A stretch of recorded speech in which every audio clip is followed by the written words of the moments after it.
I know for those of you that are watching, I am working on a game conversion for Digimon into D&D. And I've been working quite hard at it. I'm making a lot of progress lately. And I want to talk a bit about that. So those of you when I put this on YouTube can kind of, if you watch, you can hear about it, like, oh, what is that? And check it out. I post all my content as it comes out on my TikTok, and then you can download it on my Discord, which I will have a link for in everywhere. You'll be able to find it. So for the Digimon I have done, and here's how I'm doing it. So I took a long, hard thought about how I wanted to make this game. Did I want to give Digimon their own class and stat blocks, or how do I want to do it? Well, I decided on the stat block system. So I am literally giving all the Digimon their own stat blocks. So it is not like, your Digimon gets, level up and get more points and more. No. A Digimon has set.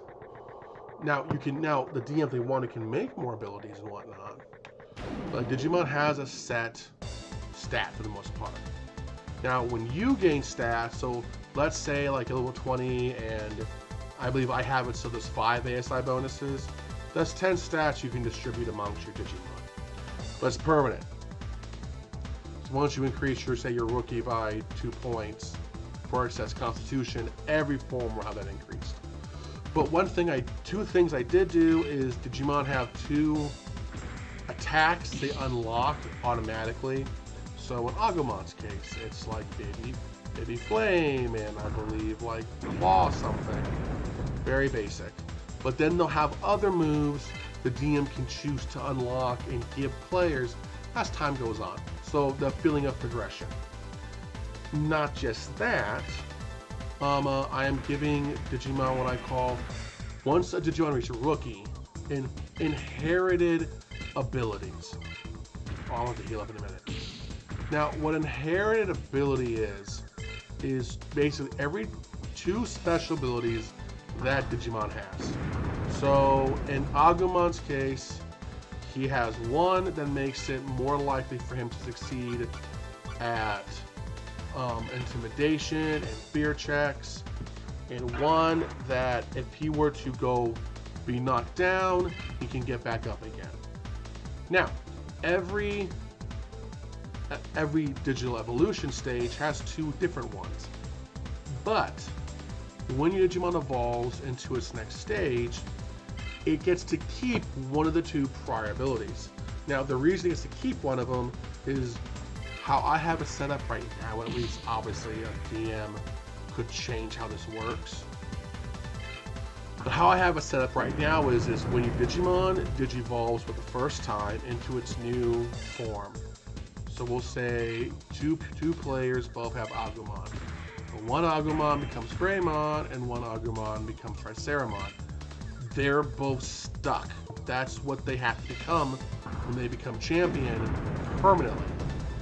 Geez, I am just having a hard time with Triceramon. The Agumon A can't become a Triceramon, Agumon B can't become a Greymon. That's just how it is. And the reason, good, level 5.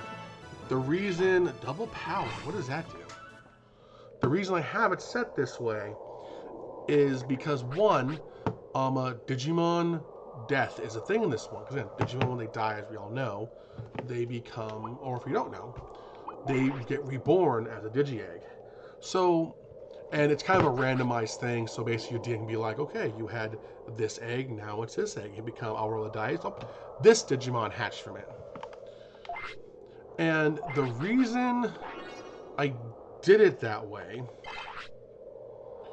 I'm not gonna switch out of this dude until I'm out of the area. But the reason I did it that way, so you can experience more Digimon. I mean, yeah, I could give you the power to kind of just flip through all of them if you wanted to, and just unlock them as time goes on. But It's kind of fun. I feel like I may be wrong, and if I am, then I apologize. But increase your attack. Oh, so this isn't even. This isn't even a. It did say he learned a bunch of random stuff. A damaging skill. So I would use this, and then I would fight more, which would show me like how much it would increase my power by. But we'll test it out. Anywho's, so so Digimon die constantly. That's one reason why I gave them powerful damaging abilities, but not the best health in the world. There's a lot of reworks. Like originally, I had AC way higher for Digimon for the alternate level, and I realized I made it impossible for ultimates to even really hit other ultimates, so I had to fix that.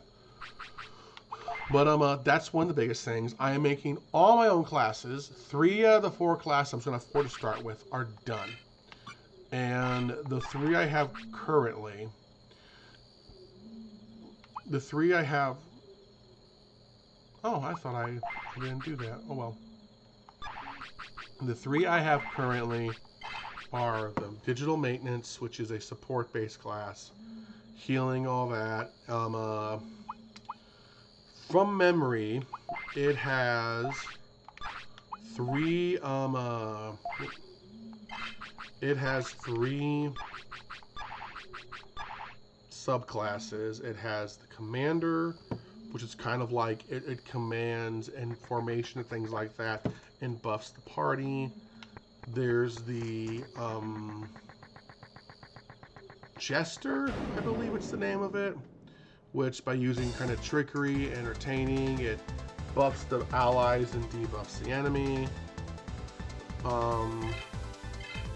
Then there's, I believe, Medic, we'll call it for now. It's not exactly the name of it, but it just better healing. And its own base abilities, again, are healing, supporting, reducing the effect. Jesus Christ. Reducing the effect of, that's sad. Reducing the effect of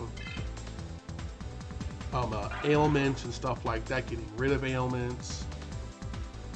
And then its final ability is actually able to negate death to a degree. The next one is the Digital Researcher. This one actually so this one's whole concept is a person that is actively studying Digimon, which makes sense. If you're in the digital world, someone's going to study it. Kind of like how Izzy did in the original one. So they have the concept of digital bombs they can throw. They don't do a whole lot of damage, but what they do is as you level up, they can have negative effects. They have, they have that. They have the ability to use their intelligence on most skill checks. They're kind of like one of the 2. They're the main skill monkey right now. That's one of their big things. And there's several things they can do. I believe I have 2 right now. Subclasses is the Digivolution Researcher, and the Hacker. So the Digivolution Researchers. Oh, I forgot what ability they had. They had an ability called Scan. That lets them scan the Digimon and kind of learn about it. And the Digital Researcher takes major advantage of this, because when they scan even their own Digimon, they can kind of learn requirements to digivolve the Digimon down certain paths. And at the highest level, they can learn pretty much all of it and what to digivolve into. They can also manipulate evolution to a degree. They can, I believe their final ability is force the Digimon to evolve 1 level higher than they are. Now, how that works for Megas when I get to it is just going to be, oh, I know that's right. How Omega is just going to be something like Rune mode or Burst mode if they don't have a de facto form above, but some Digimon do. Like, Ultra, like All Force Digimon has, I don't know if anyone know this, has a form above Mega, and that's All Force Digimon Future Mode. So Digimon like that would just become the next form. Now Hacker, their whole thing is to just crap on the enemy. So one of their first abilities is if they take the blow of an attack, they can basically copy it and send it back. Normal, same damage at the enemy though. Very risky. They can overclock their Digimon, which gives Digimon takes damage, these level of exhaustion while doing this. But it yeah, here we go.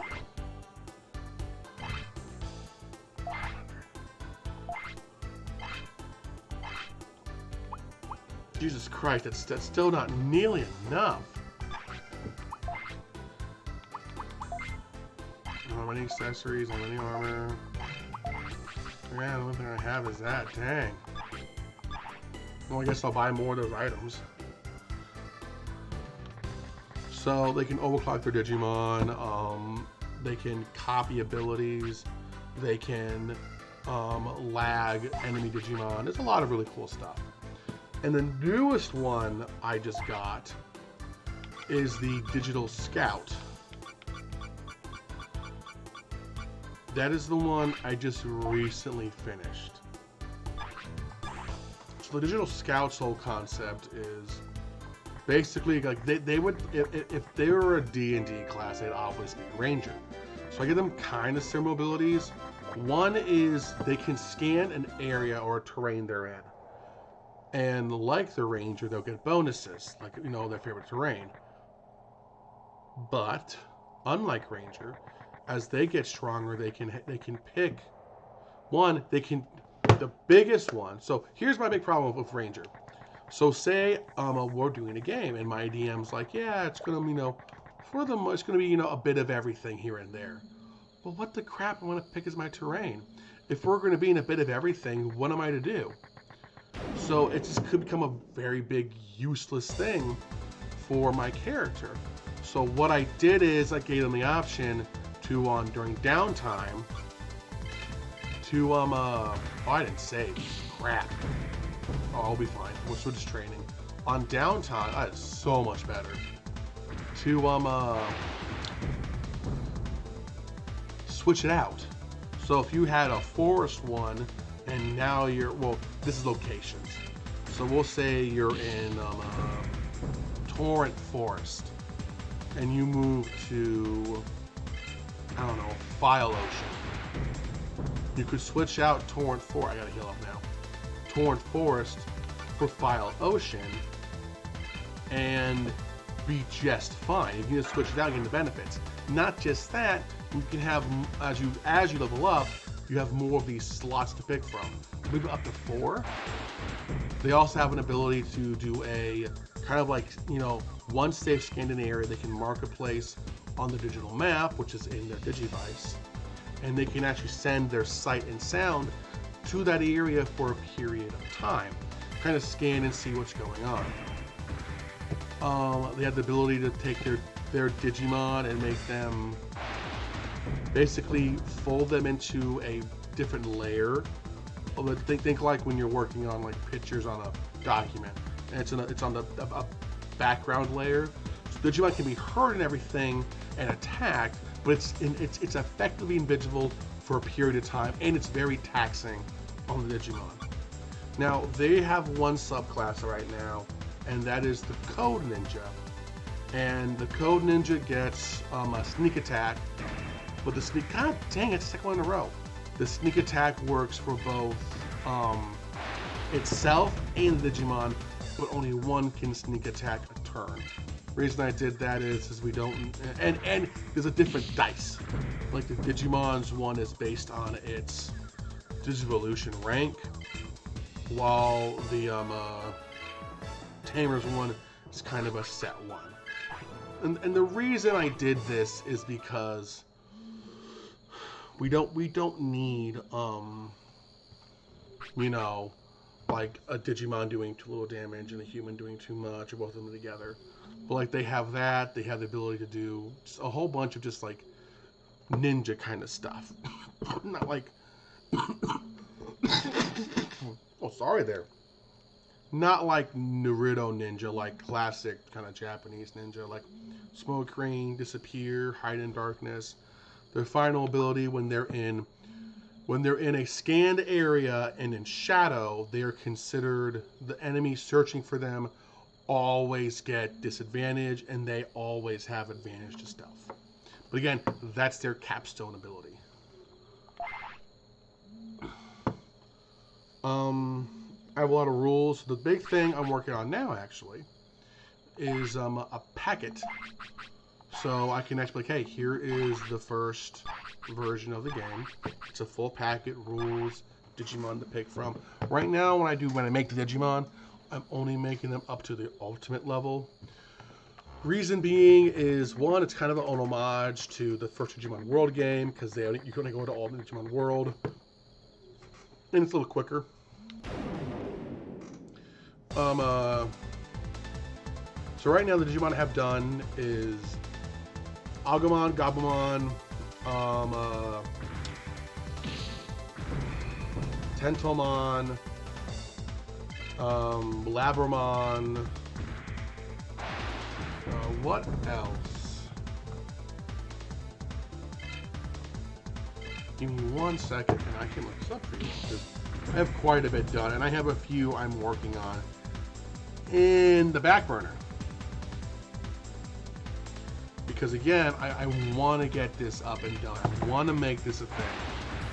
And I think I see a lot of games like the Pokemon one and all that, and I just sit there and I'm just like, you know what? Why isn't why are the ones like the fan Pokemon one so complex, and why are the Digimons I find so basic? When I mean basic, like most of the time, what they are is just like, okay, like, oh, here we go.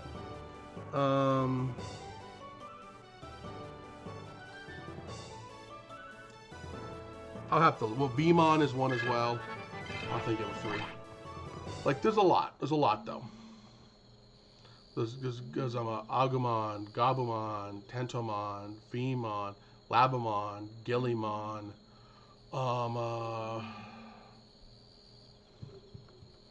I'm currently working on Goblimon and its line.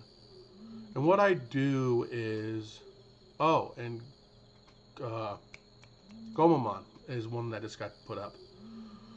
So what I do is I get the Digimon, its rookie form. I'm not going to really do stats. I'll do a base stat line for all in training and baby. And the reason I'm doing that is because there's not much for in training and baby Digimon in the first place. They're not very powerful. They're not very strong. There's not a whole lot they can do. And in game, they're only a baby form for like an hour, and in training for like 3 to 6. So it's not like it's going to be this long thing they're in. And then once rookie hits, it goes off a time thing. That kind of goes off of like the DM, and I'll have a whole list of like, you know, evolving. The only thing I have not put down are requirements for Digivolution, which will be updated to all the Digimon. But right now, I just want to get out a document with the rules, my rule changes, the base classes, which the next class coming up is going to be the Digital Warrior, which is kind of based on, I cannot remember his name, but the main character for Digimon Data Squad. He punched Digimon. And that is going to explain digital points, which digital points are kind of like, it's a representation of you and your Digimon's bond. And that's going to help a lot. And your Digimon's bond and what you can do with it.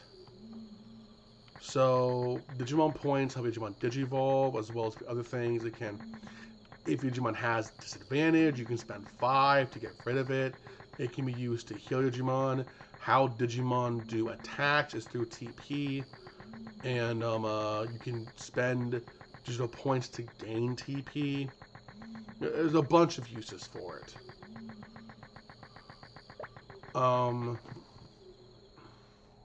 Wow, it's almost been 2 hours. It is almost time for a break. So what I think we're going to do today is, I don't know how long we're gonna go today. I may cut it off here in a minute. I may not, but I digress. We'll find. I'm gonna at least wait until Angemon's rank 5. But anywho's, let's continue. So there's that, and that's a big important thing.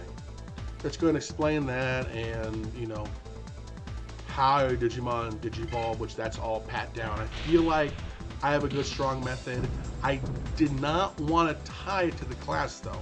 That's one common thing I saw with a lot of the Digimon like homebrew games that were online, is they kept tying Digivolution to class, and I didn't like that. It felt super, you know, static, and not very, not realistic's the word, but it didn't feel right to me. So instead, I based it on Digipoints. So you can, at the first level, you can start gaining them, and there's a list of how you gain them. One is by taking so much damage, dealing so much damage, and pivotal RP moments and stuff like that, and they're basically handed out by the GM. Once you hit 3rd level, and from there on after, you start getting, basically once you get your subclass, you start getting so many at the beginning of the day. So at 3rd level you get 3, and then at 4th, 4, and then so on and so forth, up to 20th level. Now, to become a champion level Digimon, I believe you need 5. So you could become one at level 1, but that's going to be difficult because the damage needed to become a champion is, to get a point, is quite high. So you'll be more or less using your digital points early on to help heal your Digimon and keep him alive, because you don't want him to die early on and whatnot. But once you hit, I figured around level 3 to 5, champion will start becoming a much more common thing. Oh, that's not good. But a common thing we'll see, and I'll see in the game, and that's the reason for it. Am I gonna die? No, I should heal up now. And that's my reason for it, because I have it now, and it's strange. So if you have 5 points and you use all of them, oh dang it. If you have 5 points and you use all of them, they're gone. So you gotta be smart. Like if you're low on TP, and yes, your Digimon can gain some TP when it Digivolves, it won't gain all of it. So like obviously a champion has a higher capacity for TP than a rookie does. But that does not mean when it Digivolves, will have that max amount. That just means the capacity. You'll gain when you Digivolve. I have it set like from champion to rookie, you roll a 1d10 plus the tamers not persuasion. Jesus Christ, I'm brain farting. Plus the tamers perception, whatever. A specific bonus the tamer has. I'm having such a hard time right now. And this is literally bugging me. Give me a second. Proficiency. Jesus. I feel like such an idiot. Plus the tamer's proficiency bonus. That you roll that, and that's how many TP you get. And then from champion to ultimate, it's 2d10. Then from ultimate to mega, it's 3d10. That might change. I might make it 2d10, then 3d10, then 4d10. I'm still figuring that out. Oh, thank God. And it feels like it. I want to try this out, and I want to see how this does.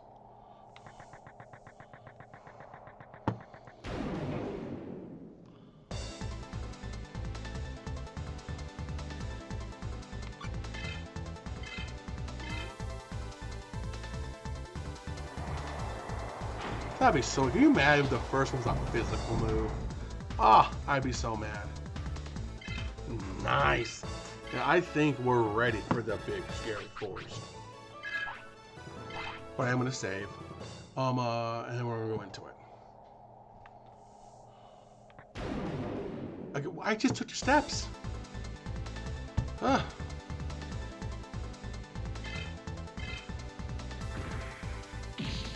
I'm just so used to it now.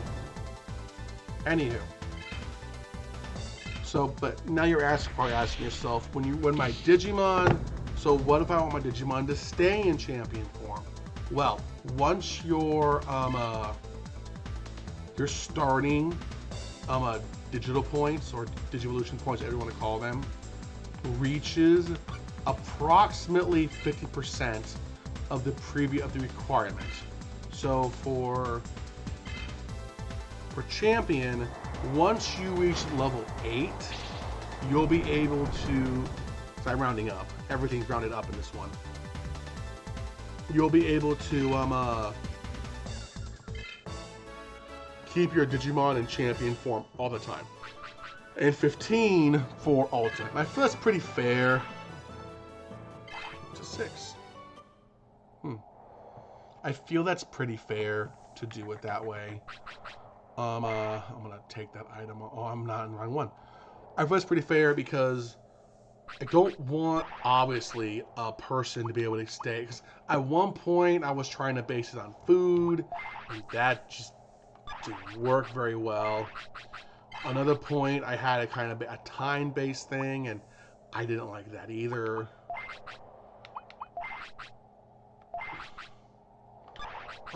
It took a while to figure out a good system for me to.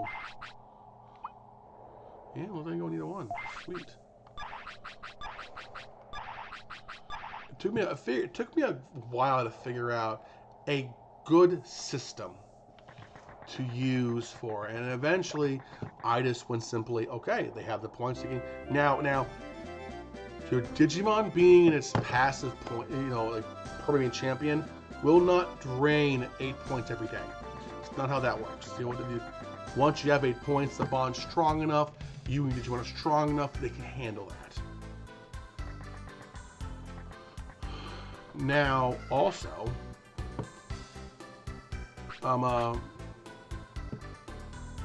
brain function, please. I am so close.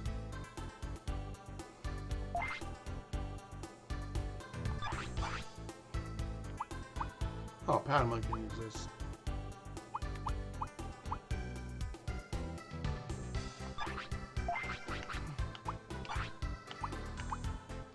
Let's look. So,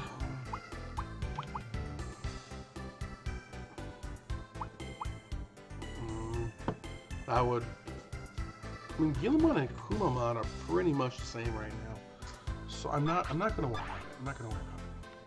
But anywho,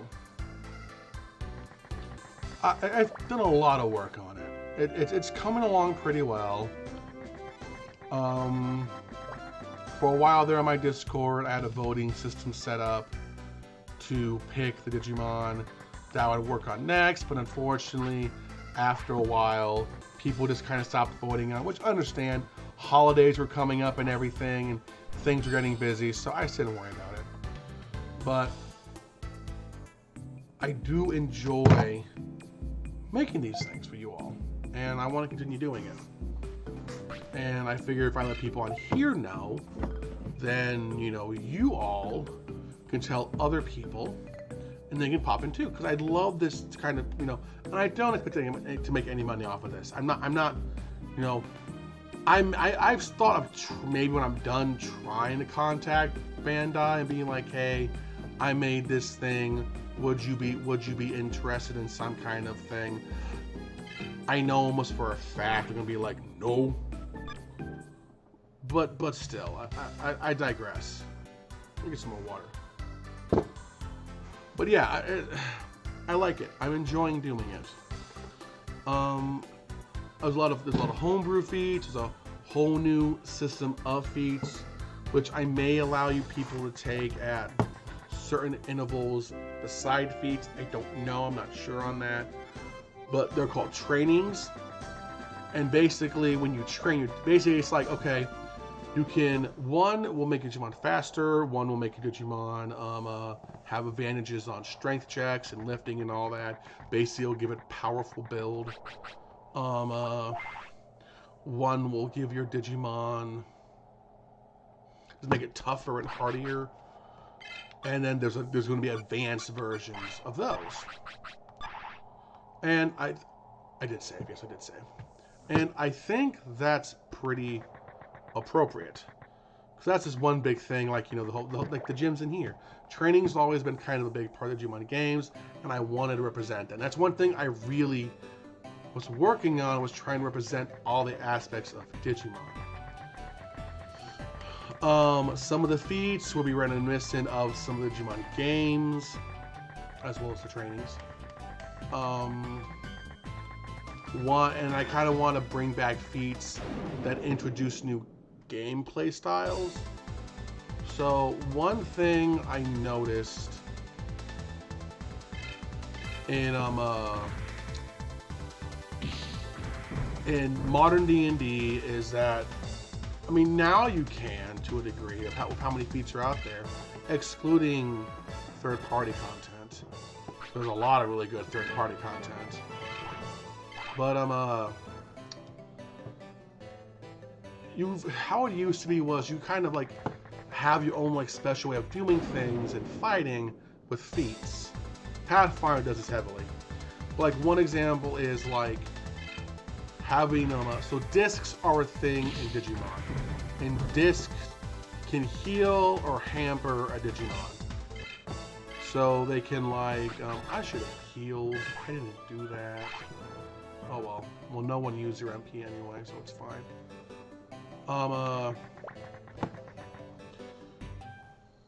And you know, other effects. So, and it's very useful for the digital researcher. So I had one ability, one feat, where if you took the feat, you can basically launch an item through your Digivice to think catapult, but it doesn't really do damage. You can do a rocket launch, but it's not going to do much. But like so for one, for support-like characters, for a person that's like, hey, I'm a business researcher, but I want to kind of help my guy, I can load up a heal disc and launch it, and if I hit them, they'll heal. Or if I want to do things like oil or Jesus, how am I defending against this? You know what? Let's try this out. Let's see how this goes. Oh, wow. Yeah! How much damage did we just do? 351, not bad at all. Nice. So anyway, it's just, I wanted to make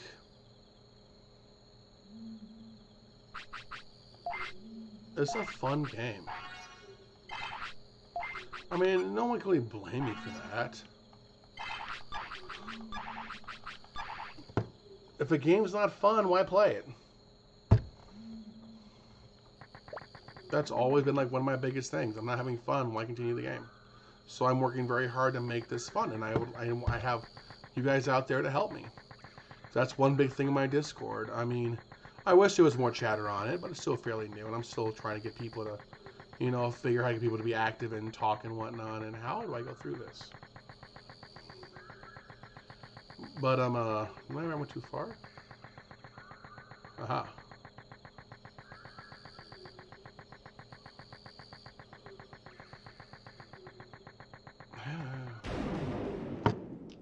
But anywho. Ooh, it's the Gobblemon.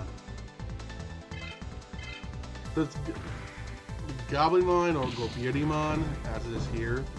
Honestly, it's probably one of my favorite Digimon lines. I love Gobirdimon. I love Ogremon. And now we have Rebellymon. Thank you. This hits 10. I'm switching Digimon. And then we have Titamon.